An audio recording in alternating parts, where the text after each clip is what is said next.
Di dalam nama Tuhan Yesus Kristus menyampaikan firman Tuhan di dalam sesi yang kedua.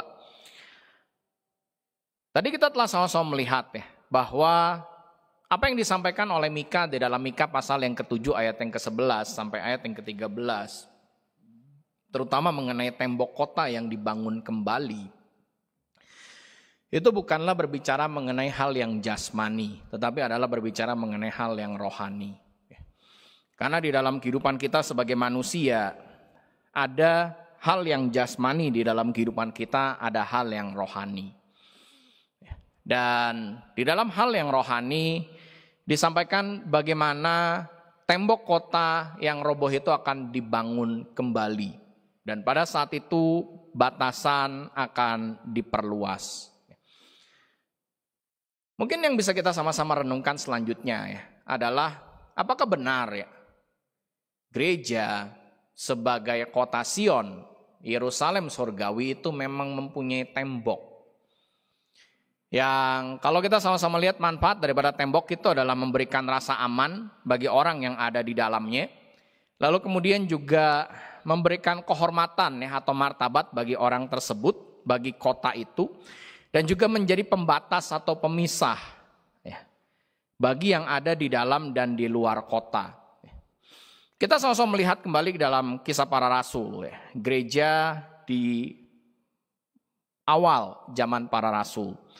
Di dalam kitab Kisah Para Rasul pasal yang ke-5, Kisah Para Rasul pasal yang ke-5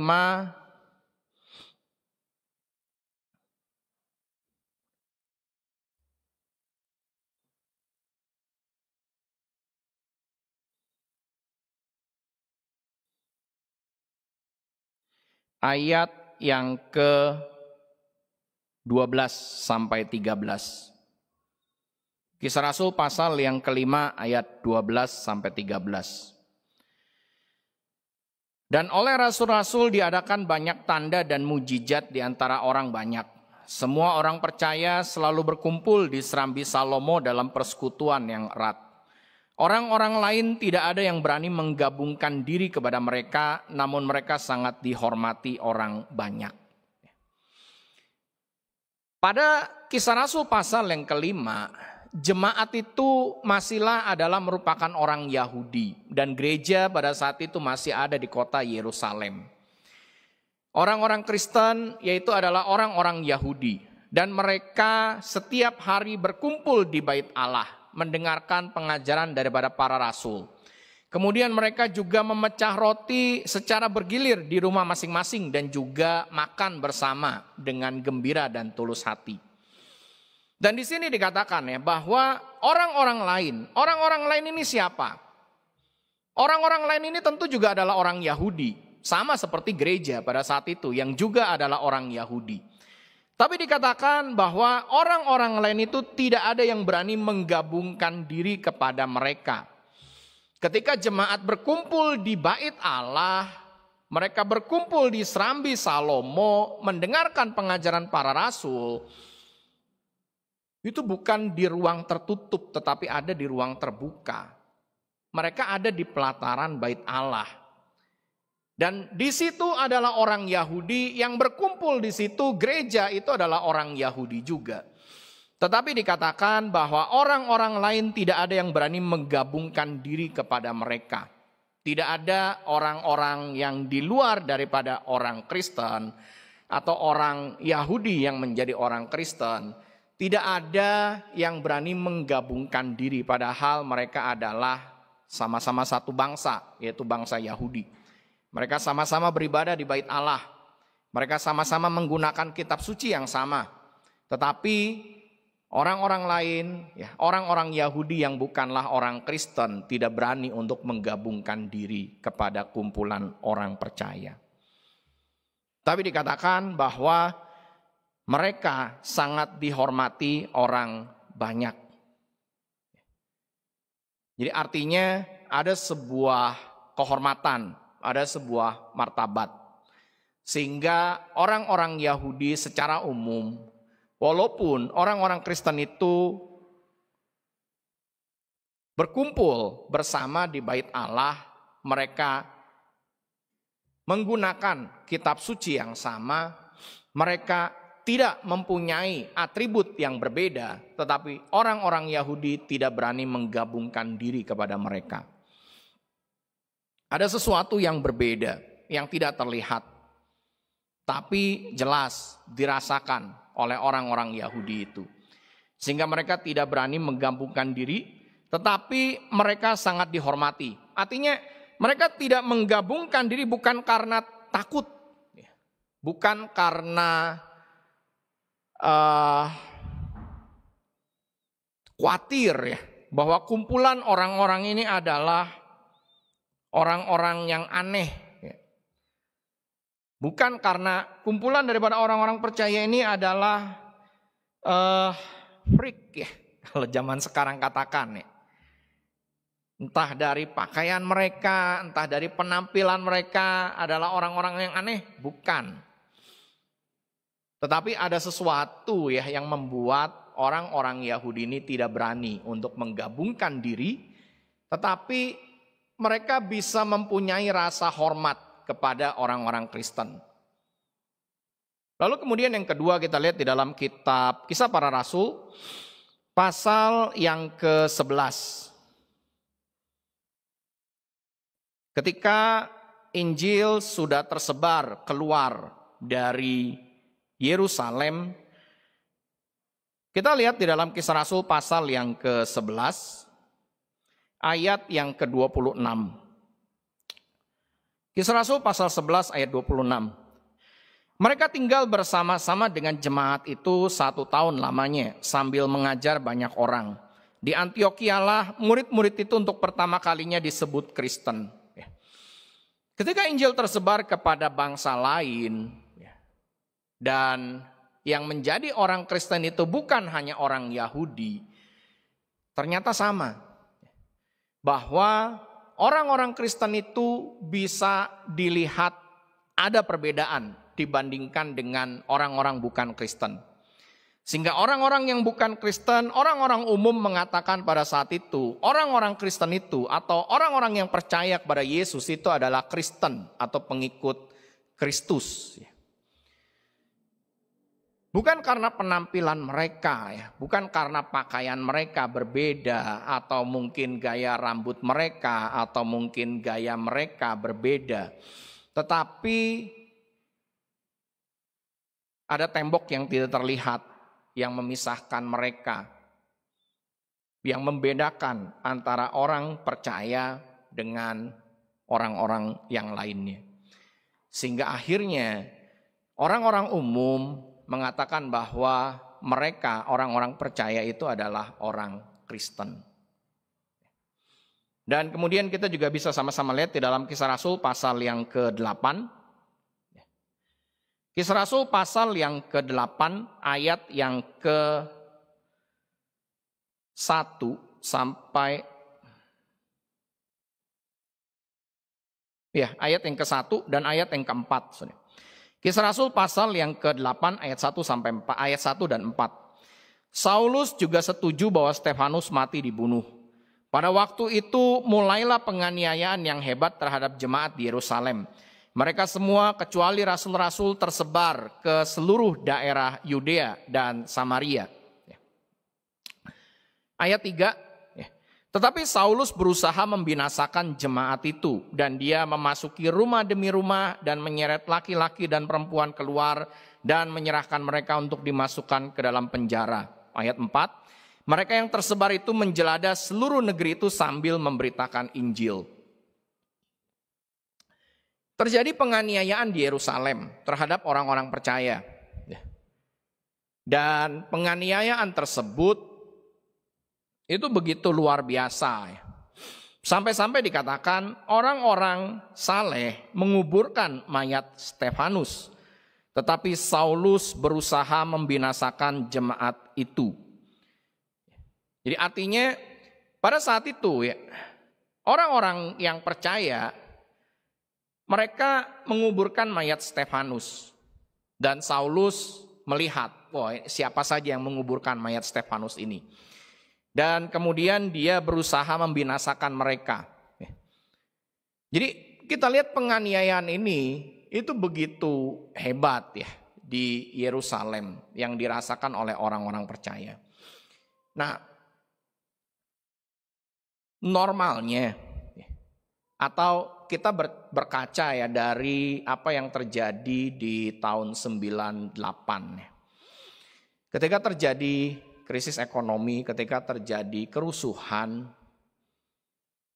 kita tahu banyak yang disasar itu adalah orang-orang keturunan Tionghoa. Dan banyak tempat-tempat ya, yang ditulisi milik pribumi. Tidak ada yang berani untuk menyatakan milik Tionghoa. Nggak ada. Karena orang-orang keturunan Tionghoa yang menjadi sasaran pada saat itu terjadi kerusuhan. Nah, ini orang-orang Kristen yang menjadi sasaran di Yerusalem. Dan orang-orang ini mereka melarikan diri. Mereka menjelajah seluruh negeri untuk mempertahankan hidup mereka. Karena menghindari penganiayaan yang ada di Yerusalem. Normalnya, kalau misalnya mereka pergi untuk menghindari penganiayaan di Yerusalem, dan penganiayaan itu adalah karena mereka adalah orang Kristen. Ketika mereka pergi, mereka itu tidak akan menyatakan diri sebagai orang Kristen. Mereka pasti akan menyembunyikan jati diri mereka sebagai orang Kristen. Tetapi di sini dikatakan bahwa mereka yang tersebar itu menjelajah seluruh negeri sambil memberitakan Injil. Ada rasa aman yang mereka rasakan walaupun mereka ada di dalam penganiayaan. Walaupun terjadi ancaman bagi nyawa mereka, itu tidak membuat mereka kemudian menjadi merasa takut. Dan kita juga bisa melihat ya dari catatan sejarah bagaimana para rasul dan orang-orang percaya yang lainnya, mereka mengalami penganiayaan, mereka mengalami penderitaan, dan banyak yang kemudian mati mempertahankan imannya dengan berbagai hukuman, dengan berbagai cara. Ya. Tapi itu tidak mengecilkan atau tidak membuat mereka takut untuk menyatakan bahwa diri mereka adalah orang Kristen. Kenapa hal itu terjadi? Karena ada tembok yang berdiri, yang menjadi pelindung. Kalau kita sama-sama melihat dari gereja mula-mula, gereja di para rasul, kita bisa melihat bahwa memang ada tembok yang melindungi, memberikan rasa aman, yang memberikan martabat, yang memberikan menjadi pemisah antara yang ada di dalam tembok dengan yang ada di luar tembok. Dan ini bukanlah sesuatu yang terlihat, ya, bukanlah sesuatu yang jasmani, tetapi memang ada. Bukan hanya sebuah rekayasa atau bukan hanya sebuah karangan. Karena orang-orang Kristen di zaman para rasul itu berani ya, untuk menyatakan diri mereka sebagai orang Kristen. Dan orang-orang umum itu bisa melihat dengan jelas ada perbedaan antara orang Kristen dengan orang-orang yang bukan Kristen. Memperlihatkan pada kita semua bahwa memang ada tembok yang tidak terlihat. Nah, tapi kemudian menjadi sebuah perenungan bagi kita semua yang selanjutnya adalah tembok itu rusak. Karena Mika kan menubuatkan di dalam kitab Mika pasal 7 ayat 11. Pada suatu hari ya, tembokmu akan dibangun kembali. Tembok yang rusak itu akan dibangun kembali. Dan perbatasanmu akan diperluas. Jadi artinya tembok itu rusak. Sehingga tidak ada lagi rasa aman. Sehingga tidak ada lagi martabat sebagai orang Kristen atau kehormatan sebagai orang Kristen. Dan tidak ada lagi perbedaan antara yang di dalam dengan di luar. Karena tembok itu telah rubuh. Dan kenapa tembok itu rusak? Kita sama-sama melihat di dalam Alkitab. ada beberapa hal yang menjadi penyebab rusaknya tembok tersebut. Yang pertama kita lihat di dalam kitab Matius pasal yang ke-13. Matius pasal yang ke-13 ayat yang ke-24 sampai ayat yang ke-26. Matius pasal yang ke-13 ayat 24 sampai 26. Yesus membentangkan suatu perumpamaan lain lagi kepada mereka, katanya, hal kerajaan surga itu seumpama orang yang menaburkan benih yang baik di ladangnya.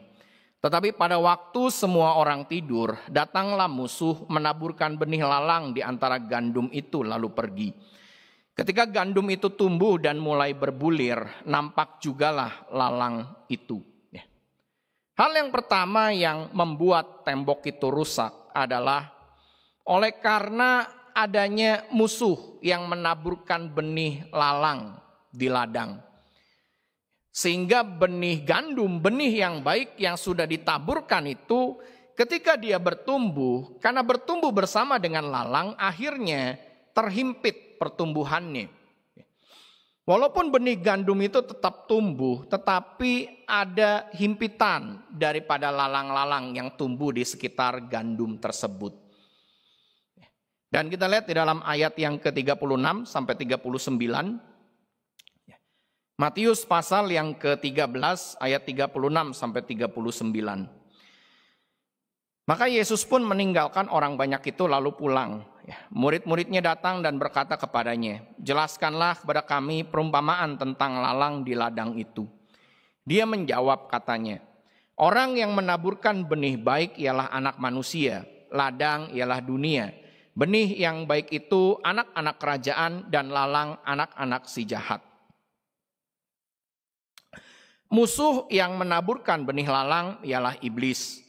Waktu menuai ialah akhir zaman dan para penuai itu malaikat. Bahwa ketika Injil tersebar, ketika gereja berdiri, musuh yaitu iblis kemudian menaburkan benih yang tidak baik, yaitu benih lalang. Apa yang dimaksud dengan benih lalang dan benih gandum ini? Dikatakan benih lalang dan benih gandum itu adalah anak-anak Tuhan, dan benih lalang adalah anak-anak si jahat. Dan benih lalang dan benih gandum ini bukan berbicara tentang seseorang atau oknum. Karena kita lihat masa daripada perumpamaan ini adalah sampai akhir zaman. Dikatakan bahwa musuh yang menabur ialah iblis. Musuh yang menaburkan benih lalang ialah iblis. Waktu menuai ialah akhir zaman dan para penuai itu malaikat. Jadi artinya lalang dan gandum ini, walaupun dikatakan adalah anak-anak kerajaan dan anak-anak si jahat, ini bukan berbicara mengenai oknum atau bukan berbicara mengenai orang. Karena tidak ada seseorang yang ada dari mulai benih ditaburkan sampai pada akhir zaman. Ini adalah berbicara mengenai pengajaran. Pengajaran yang tentu saja pengajaran itu bisa ada di dalam dunia oleh karena dibawa seseorang. Tuhan menaburkan benih baik melalui para rasul dan kemudian orang-orang percaya di masa-masa awal gereja para rasul. Sehingga kita bisa sama-sama lihat dari Kisah Rasul pasal yang kedua ayat yang ke-39 ayat yang ke-40. Bagaimana kehidupan daripada jemaat mula-mula. Bahwa mereka setiap hari bertekun dalam pengajaran para rasul. Mereka setiap hari memecah roti secara bergilir di rumah masing-masing. Dan mereka makan dengan tulus hati. mereka saling berbagi. Dikatakan bahwa tidak ada yang kekurangan karena selalu ada dari antara orang-orang percaya yang menjual harta miliknya dan kemudian membagi-bagikannya kepada yang membutuhkan. Kita bisa baca dalam Kisah Rasul pasal 2, Kisah Rasul pasal 4, Kisah Rasul pasal 5, bagaimana cara hidup jemaat mula-mula. Itu adalah anak-anak kerajaan. Bagaimana Tuhan menabur benih yang baik dan benih itu bertumbuh. Tetapi kemudian ada benih lalang yang ditaburkan oleh si jahat. Kita bisa baca mulai dari Kisah Rasul pasal yang kelima. Ada Ananias dan Safira yang walaupun mereka adalah orang percaya, mereka mempunyai niat yang jahat di dalam hati mereka. Lalu kemudian berlanjut dalam Kisah Rasul pasal yang ke-6. Bahwa orang-orang yang percaya yang merupakan orang Yahudi yang berbahasa Yunani, mereka merasa tidak puas. Dan mereka memprotes mengenai pembagian terhadap janda-janda. Karena para rasul membagi dengan tidak adil. Dan kemudian berlanjut pasal yang ke-8, 9 dan seterusnya. Bagaimana iblis menaburkan benih jahat. Dan benih itu tumbuh bersama dengan benih gandum. Sehingga akhirnya pada zaman Paulus, ketika Paulus memberitakan Injil, kita bisa baca dalam Kisah Rasul pasal yang ke-15 ayat 1. Kisah Rasul pasal 15 ayat 1. Beberapa orang datang dari Yudea ke Antiokhia dan mengajarkan kepada saudara-saudara di situ, jikalau kamu tidak disunat menurut adat istiadat yang diwariskan oleh Musa, kamu tidak dapat diselamatkan.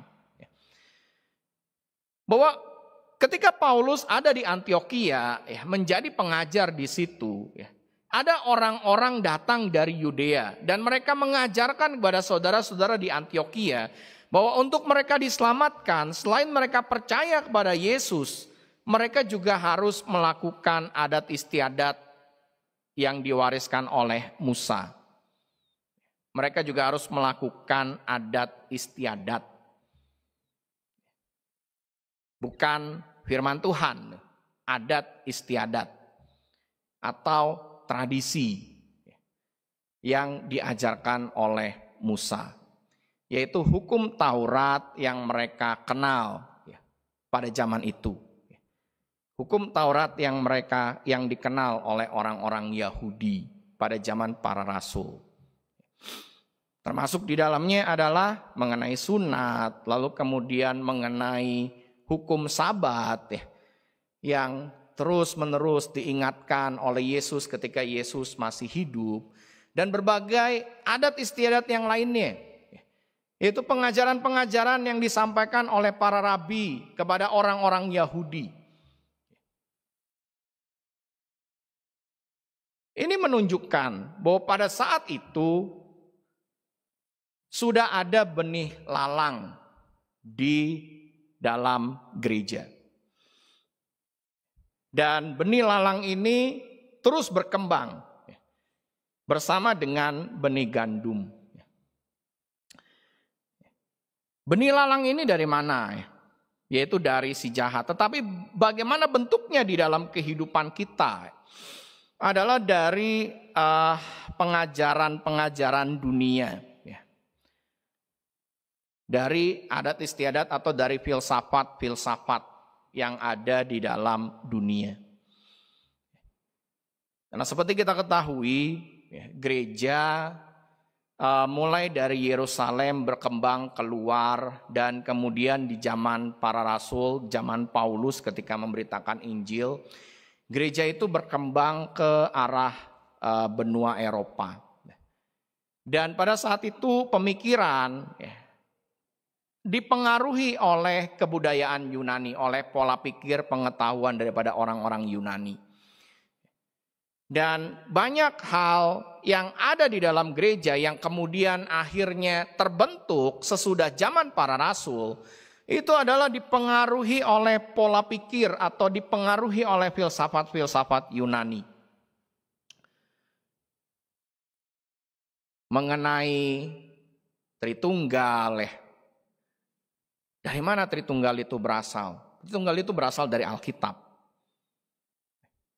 Karena pada abad yang kedua ada tokoh di dalam gereja ya, yang menyampaikan pengajaran tentang Yesus, yang intinya adalah menyatakan Yesus itu bukan Tuhan. Yesus itu adalah manusia yang mempunyai status yang atau mempunyai keadaan yang memang lebih tinggi daripada manusia yang lainnya. Tetapi dia bukanlah Tuhan. Ini pun juga dipengaruhi oleh pemikiran, pola pikir atau kepercayaan daripada orang-orang Yunani. Jadi seperti kalau dalam mitologi Yunani ada Hercules. Hercules ini manusia, tapi dia lebih daripada manusia yang lain. Dia manusia setengah dewa. Nah, orang ini menjadi orang Kristen dan kemudian dia mengajarkan Yesus itu adalah sama seperti Hercules. Yesus itu adalah manusia setengah dewa. Dan tentu saja gereja menentang pendapat tersebut. Tapi bagaimana gereja berusaha memberikan penjelasan? Juga dipengaruhi dengan pola pikir atau dengan filsafat Yunani. Sehingga akhirnya lahirlah paham Tritunggal. Paham Tritunggal dasarnya dari mana? Dari Alkitab. Tapi bagaimana menjelaskan firman Tuhan yang ada dalam Alkitab?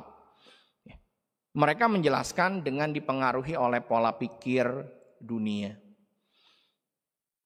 Dan banyak hal lagi yang lain ya, yang tanpa kita sadar sebenarnya ketika kita membaca firman Tuhan, tanpa kita sadar kita dipengaruhi oleh pola pikir dunia.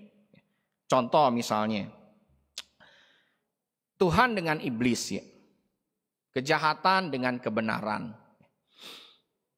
Dalam dunia ya, secara umum berpandangan kejahatan dan kebenaran ini berperang ya, antara satu dengan yang lainnya. Dan kebenaran ini pada akhirnya akan menang. Ya. Tapi kita lihat kejahatan dan kebenaran berperang. Ya. Ini adalah dua pihak yang sama derajatnya. Yang satu adalah si jahat, yang satu adalah si pahlawan.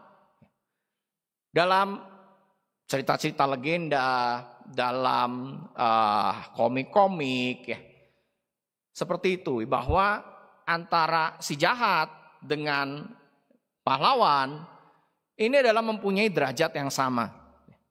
Nah, pandangan ini mempengaruhi kita tanpa sadar ketika membaca Alkitab. Iblis dengan Tuhan. Mungkin kita secara umum berpikir iblis dengan Tuhan ini berperang. Tapi apakah Alkitab mengatakan bahwa iblis dengan Tuhan itu berperang? Dalam kitab Ayub, Tuhan bersidang, ada malaikat-malaikat Tuhan menghadap, ada iblis juga menghadap. Lalu kemudian dalam penglihatan yang dialami oleh Nabi Zakaria, ada imam besar Yosua, di sampingnya ada Tuhan, di sampingnya ada iblis, dan mereka berdua ada di hadapan malaikat Tuhan. Lalu kemudian juga kita bisa baca lagi di dalam Alkitab ya, di dalam Perjanjian Lama, bahwa Tuhan dengan iblis derajatnya itu berbeda. Iblis itu ada di bawah Tuhan. Bahwa iblis itu tidak berperang dengan Tuhan. Iblis itu berperang dengan anak-anak Tuhan. Iblis itu berperang dengan gereja. Iblis itu tidak berperang dengan Tuhan. Tuhan itu ada di atas. Derajat iblis itu ada di bawah, bukan sejajar dengan Tuhan.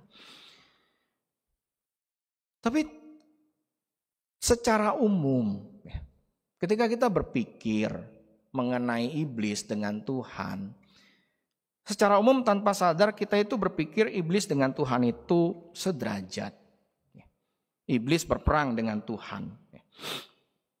Nah, itu satu contoh bagaimana pola pikir pengajaran atau pola pikir dunia itu tanpa sadar sebenarnya masuk ke dalam pola pikir kita. Ketika kita membaca Alkitab, ketika kita mengartikan firman Tuhan. Lalu kemudian pola pikir yang lain. Dalam dunia mempunyai pola pikir banyak jalan menuju Roma. Kita mungkin sering mendengar perkataan ini banyak jalan menuju Roma. Artinya untuk kita bisa mencapai satu tujuan, itu kita bisa menggunakan berbagai cara. Bisa jalan kaki, bisa menggunakan motor, bisa menggunakan mobil, bisa menggunakan pesawat atau apapun. Bisa muter, bisa lurus, intinya banyak jalan menuju ke Roma. Nah, pola pikir ini terbawa ketika kita berbicara mengenai keselamatan. Banyak jalan untuk bisa memperoleh keselamatan. Tidak harus melalui gereja Yesus Jati. Bisa melalui gereja lain, atau mungkin bisa melalui agama lain. Seperti yang ada dalam pola pikir zaman sekarang ini, zaman postmodern ini. Bahwa untuk seseorang diselamatkan itu tidak harus melalui satu Tuhan. Atau kalau dipersempit lagi tidak harus melalui satu gereja. Dan banyak hal lagi, banyak pola pikir yang lain yang ada di dalam dunia yang tanpa sadar masuk ke dalam gereja, ke dalam pola pikir daripada orang Kristen. Sehingga ketika kita membaca Alkitab, ketika kita menafsirkan Alkitab, kita menggunakan pola pikir dunia. Dengan kita menggunakan atau menafsirkan Alkitab itu dengan pola pikir dunia. Itu yang pertama, yang membuat tembok yang tadinya ada, yang melindungi, memberikan rasa aman, dan memberikan martabat, menjadi pembeda, pemisah, itu akhirnya runtuh dan tidak ada perbedaan antara orang Kristen dengan orang-orang dunia. Kemudian yang kedua, kita lihat kembali dalam kitab Matius pasal yang ke-13. Matius pasal yang ke-13 ayat yang ke-31 sampai ayat yang ke-32. Matius pasal yang ke-13 ayat 31 sampai 32, hal yang kedua, Yesus membentangkan suatu perumpamaan lain lagi kepada mereka, katanya, hal kerajaan surga itu seumpama biji sesawi yang diambil dan ditaburkan orang di ladangnya. Memang biji itu yang paling kecil dari segala jenis benih, tetapi apabila sudah tumbuh, sesawi itu lebih besar daripada sayuran yang lain. Bahkan menjadi pohon sehingga burung-burung di udara datang bersarang pada cabang-cabangnya. Hal yang kedua yang membuat tembok itu rusak adalah perubahan fungsi dan tujuan keberadaan gereja. Dikatakan hal kerajaan surga itu seumpama biji sesawi, dan biji sesawi ini adalah sejenis sayuran, yaitu satu tumbuhan yang dibudidayakan dan mempunyai satu tujuan. Yang kalau kita lihat umumnya sayuran itu adalah menjadi makanan. Jadi biji sesawi ini atau tanaman sesawi ini ditanam tujuannya menjadi sayuran atau menjadi makanan. Tapi kemudian sesawi ini tumbuh besar. Apakah menjadi makanan? Bukan. Menjadi tempat bersarangnya burung-burung di udara.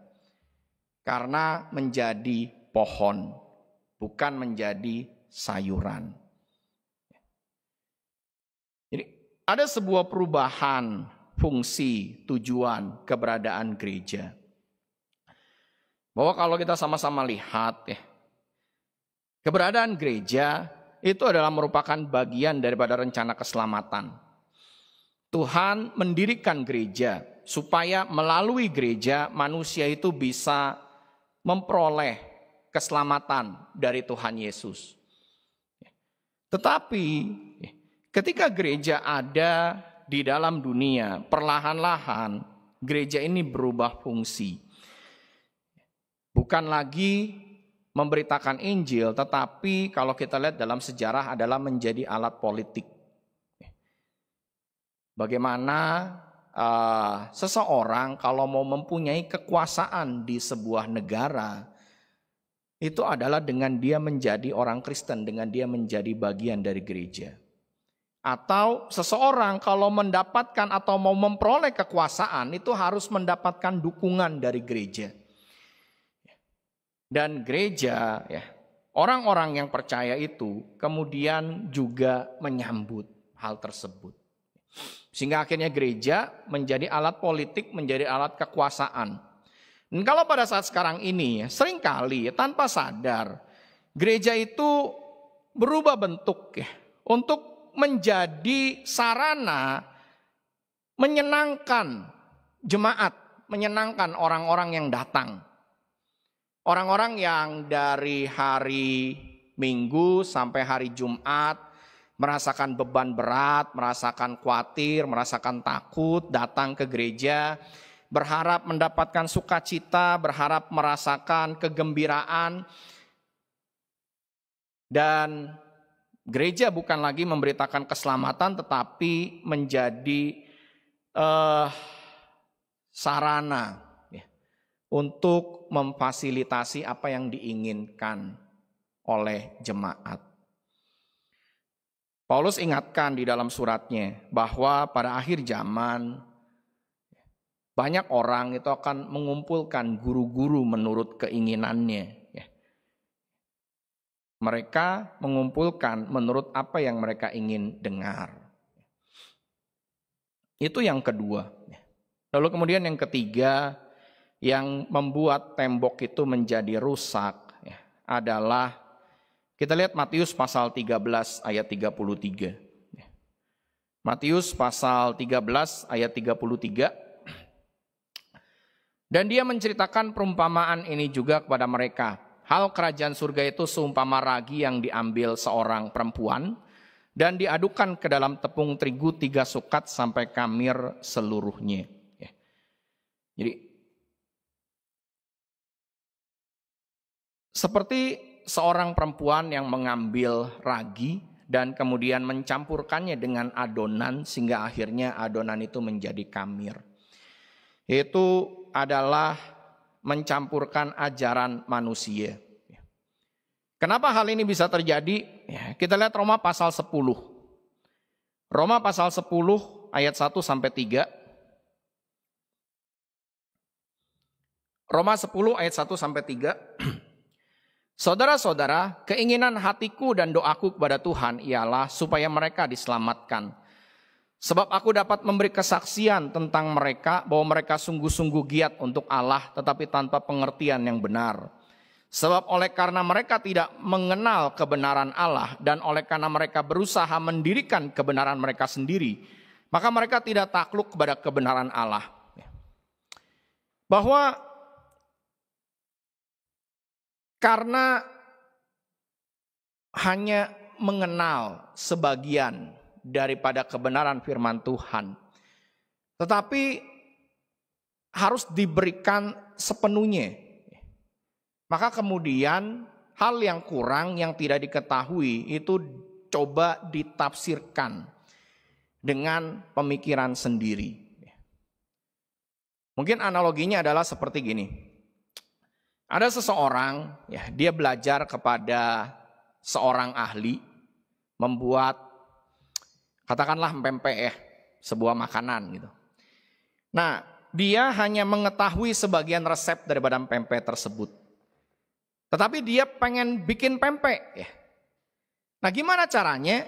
Maka dari resep yang dia ketahui, dia kemudian bereksperimen dengan hal-hal yang tidak dia ketahui. Bagian-bagian yang tidak diketahuinya dia bereksperimen dan kemudian dia menggunakan resep sendiri. Yaitu resep yang dia ketahui ditambah resep yang dia buat sendiri untuk melengkapi resep secara keseluruhan. Sehingga kemudian akhirnya dia bisa membuat, dia jual.